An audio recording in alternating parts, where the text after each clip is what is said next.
Memutuskan dan melakukan sesuatu untuk bahagia dan mencapai apa yang diinginkan. Seberapa bahagia Anda sekarang? Berapa keinginan yang tercapai? Berapa yang tidak tercapai? Berapa yang Anda pendam dan Anda tidak pernah tahu apakah sebenarnya bisa tercapai atau tidak? Saat Anda memikirkannya, pertimbangkan sebuah situasi di mana tanda tanya besar kebahagiaan Anda justru bukan datang dari hal-hal yang tidak tercapai setelah kita mengerahkan segalanya, melainkan dari yang kita pendam dan tidak pernah kita usahakan sama sekali. Sesuatu yang tidak pernah kita tahu apakah sebenarnya bisa kita capai atau tidak. Ini menyangkut ganjalan pikiran seperti, kira-kira apa yang terjadi seandainya dulu saya? Coba kalau dulu saya, seharusnya dulu saya, alangkah bagusnya jika dulu saya, atau yang lainnya. Ini seperti halnya Anda urung mengatakan isi hati kepada seseorang yang Anda cintai, dan akhirnya ia malah menjadi pasangan orang lain. Ini seperti Anda tidak mengambil peluang yang datang, dan akhirnya diambil oleh orang lain. Atau Anda memutuskan untuk melepas tawaran kerja yang Anda anggap penuh risiko, tetapi kemudian orang yang mengambilnya ternyata mencapai sesuatu yang sebenarnya Anda idam-idamkan. Saat Anda menonton video ini, pikiran Anda mungkin melambung ke pengalaman yang serupa. Apa yang sekarang Anda pikirkan mengenai keinginan yang belum terpenuhi, yang belum terfasilitasi, yang mungkin sempat terbesit di pikiran Anda untuk dihilangkan? Karena belum sama sekali dilakukan, Anda sama sekali tidak tahu hasilnya. Anda pun tidak akan pernah tahu apa yang bisa terjadi seandainya Anda mewujudkannya, bukan? Menurut Anda, menarikkah mengetahui hasilnya? Menarikkah bisa mengetahui apa yang terjadi saat Anda benar-benar melakukan dan mencapainya? Pencapaian kebahagiaan dimulai dari mengetahui apa yang diinginkan secara spesifik. Sasaran spesifik akan mengarahkan energi dan memunculkan sumber daya yang dibutuhkan. Kita lebih bisa menyesali hal-hal yang kita inginkan, tetapi tidak pernah kita lakukan, daripada hal-hal yang kita inginkan, lakukan, tetapi tidak kesampaian. Hidup kita penuh dengan keputusan untuk melakukan atau tidak melakukan yang sesuai dengan apa yang kita inginkan. Melihat ke belakang, apabila pada saat ini ada rasa penasaran terbesar, itu sangat mungkin timbul dari berbagai keputusan untuk tidak melakukan yang sesuai dengan apa yang sebenarnya kita inginkan di suatu waktu. Ini adalah tanda tanya besar tentang kenapa orang lain mencapai apa yang Anda inginkan, padahal Anda merasa lebih mampu daripada orang itu. Mengusik kebahagiaan. Andakah jika sekarang kita membicarakannya? Bagaimana seandainya Anda benar-benar bisa mencapai apa yang Anda inginkan? Apakah ini akan membuat Anda bahagia? Jadi, apa yang lebih sehat di akal dan tubuh daripada melakukan yang sesuai dengan apa yang diinginkan? Anda tidak perlu konsep canggih, sains tingkat tinggi, atau menjadi pemotivasi hanya untuk bisa melakukan apa yang Anda inginkan. Anda hanya perlu memikirkan dan melakukan yang sesuai dengan apa yang Anda inginkan. Nah, apa yang Anda inginkan atau ingin lakukan? Apakah Anda benar-benar menginginkannya? Apakah yakin menginginkannya?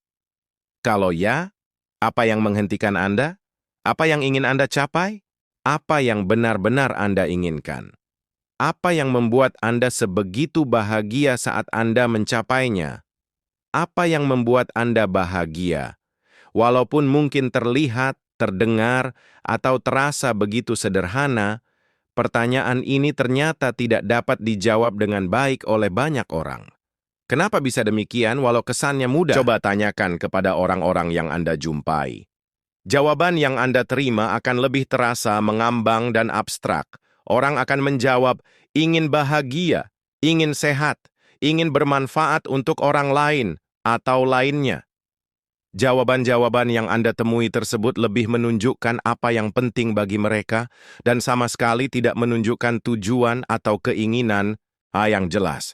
Mereka sebenarnya hanya menjawab pertanyaan, apa yang penting bagi Anda? Mereka hanya menunjukkan nilai-nilai yang penting bagi mereka. Coba pikirkan sejenak. Anda bangun setiap pagi, kemudian melakukan apapun yang biasa Anda lakukan. Anda berangkat kerja atau mulai melakukan kegiatan sesuai profesi Anda, lalu pulang setelahnya. Anda bangun lagi di hari berikutnya dan melakukan hal yang sama lagi, lalu mendapati diri Anda menutup hari dengan apa yang hampir sama. 1 atau 2 hari dalam seminggu, Anda akan mendapat libur atau off, lalu Anda menghabiskannya dengan beberapa kegiatan untuk menghibur diri, atau bahkan melanjutkan atau mempersiapkan apa yang Anda lakukan di hari kerja Anda. Lalu, sementara ada yang bahagia dengan pekerjaannya dan menikmati hidupnya, ada juga yang menemui tantangan emosional yang sangat besar sehari-harinya. Misalnya, ada yang frustasi dengan tekanan pekerjaan, merasa menderita, merasa harus menyeret-nyeret kaki, untuk bangun di pagi hari karena tidak suka dengan pekerjaan, berharap bisa keluar secepatnya dari apa yang dikerjakan sehari-hari, dan masih banyak lagi. Ini pertanyaannya, tahukah Anda kemana semua ini mengantar Anda? Tahukah apa yang Anda inginkan dengan melakukan semua itu? Apa yang sebenarnya ingin Anda capai dengan semua itu? Nah, saat Anda menonton video ini sambil memikirkan apa yang sebenarnya Anda inginkan dari semua itu, menurut Anda, bukankah lucu melakukan dan mengalami semua itu tanpa mengetahui sama sekali apa yang sebenarnya kita inginkan pada akhirnya? Ini seperti halnya Anda naik taksi. Lalu di saat ditanya ingin kemana, Anda menjawab, ingin perjalanan yang lancar, atau ingin selamat sampai tujuan. Jawaban yang bagus. Tetapi kemana? Persisnya? Bukankah setiap orang memang ingin sukses? Ingin bahagia? Apa yang salah dengan itu?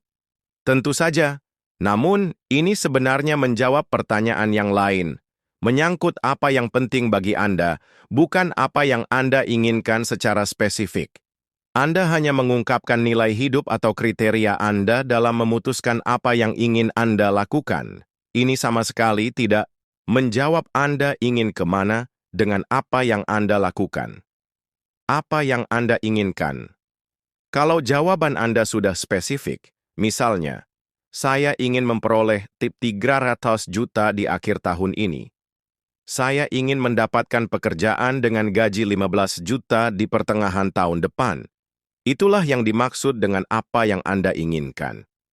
Namun, kalau Anda hanya menjawab, saya ingin bahagia, ada pertanyaan lanjutkan. Bagaimana Anda menjadi bahagia? Atau, dari mana Anda tahu Anda sudah bahagia?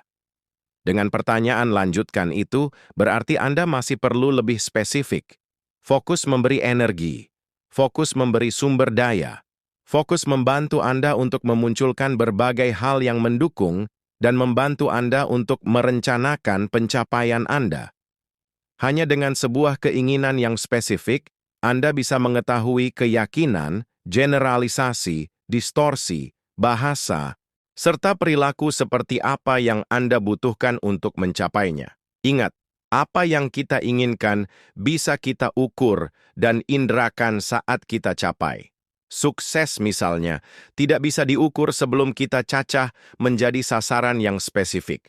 Bahagia pun demikian. Bukankah nikmat dan indah saat Anda mencapai apa yang Anda inginkan dan Anda berhasil memenuhi apa yang penting bagi Anda juga? Untuk menjadi bahagia, sukses, dan lain-lain, tentukan secara spesifik apa yang perlu kita peroleh atau lakukan untuk mencapainya. Perilaku bahagia menarik hal-hal yang membuat bahagia. Orang bahagia menarik orang bahagia. Pikiran dan perilaku bahagia membawa hasil yang membahagiakan. Saat melihat sekeliling, Anda akan menemukan orang-orang tidak normal yang hampir selalu tampak bahagia, apapun situasinya. Sikap mereka membuat Anda heran. Hampir dalam setiap situasi mereka bisa tetap bahagia. Kalau bisa mengikuti kehidupan mereka, Anda tahu mereka tidak sempurna. Mereka seperti Anda. Mereka juga punya masalah dan tantangan. Mereka juga jatuh dan bangun. Bedanya, mereka memutuskan bahwa kebahagiaan adalah hal internal, bukan eksternal. Mereka memilih mengontrol pikiran dan tidak membiarkan dunia luar mengendalikan pikiran mereka. Begini akal sehatnya. Pikirkan terakhir kali Anda melakukan sesuatu dengan bersungut-sungut dan saat melakukan dengan bersemangat. Bedakan keduanya. Anda jauh lebih produktif saat Anda bahagia. Menyadari hal ini, bukankah hebat bisa dengan sengaja berbahagia setiap kali Anda melakukan apapun dan mendapatkan hasil yang lebih hebat? Pikirkan juga, bukankah menyenangkan berada di sekitar orang yang bahagia? Bukankah menyenangkan berada di dekat orang yang menyenangkan? Bukankah Anda lebih berenergi saat berada di sekitar orang yang bahagia dan menyenangkan daripada yang bersungut-sungut, muram, bahkan menggerutu? Kebahagiaan berjangkit seperti halnya kemarahan, kesedihan, depresi, dan sejenisnya. Karena kita mendapatkan hasil melalui orang lain, dengan kebahagiaan kita, orang di sekitar kita yang ikut berbahagia pun akan mendukung kita dengan bahagia. Orang bahagia akan menarik hal-hal yang membahagiakan ke dalam hidup mereka. Orang bahagia akan mencari dan menemukan setiap hal yang akan membuat mereka bahagia. Model dunia yang fokus pada bahagia akan menghapus setiap hal yang tidak masuk kategori bahagia. Model dunia yang bahagia akan mendistorsi berbagai hal yang kita lakukan atau situasi yang kita alami menjadi sesuatu yang menyenangkan. Ingat, keputusan untuk bahagia datang dulu, bukan setelah mencapai apa yang Anda inginkan. Ada orang yang menunggu situasi yang membahagiakan datang dan baru bisa bahagia. Mereka akhirnya menemukan diri tidak bisa bahagia. Kebahagiaan tidak muncul dengan sendirinya dan bukanlah situasi eksternal. Untuk bahagia, kita perlu melakukan dan menciptakan sesuatu di dunia internal kita. Orang yang paling berhasil di bidangnya adalah yang bahagia dengan apa yang mereka lakukan. Mereka bahagia saat melakukan pekerjaannya. Lakukan apapun dengan bahagia, Anda akan lebih berenergi. Pilihan berpikir dan bertindak jadi lebih banyak. Dan hal yang membahagiakan pun datang menghampiri. Anda tidak akan mencapai semua yang Anda inginkan, tetapi Anda bisa lebih sering mencapai apa yang Anda inginkan. Sasaran yang kuat adalah yang spesifik, dijamin pencapaiannya oleh yang membuat, menjaga keseimbangan raport, dan punya bukti indera. Untuk bisa mencapai kebahagiaan dan sasaran Anda perlu menjadi penyebab. Anda harus memutuskan untuk mengambil posisi sebagai penyebab. Fokuslah pada satu pilihan keinginan dan komitlah untuk menjalani proses sampai Anda mencapainya. Anda akan lebih cepat mencapai apa yang Anda inginkan dengan fokus pada satu pilihan. Milikilah kepekaan untuk menyadari cara, kemampuan, perilaku, bahkan berbagai keyakinan Anda. Apakah semua itu memberi hasil yang Anda inginkan atau tidak? Untuk hasil yang berbeda, gunakan cara berbeda, keyakinan yang berbeda, kemampuan yang berbeda, identitas diri yang berbeda. Menentukan dan memiliki sebuah sasaran tidaklah cukup untuk mencapainya. Fokuslah, lakukan, kreasikan sesuai dengan apa yang Anda inginkan, kongruen, dan fleksibellah untuk menyesuaikan cara Anda sampai mencapai sasaran Anda.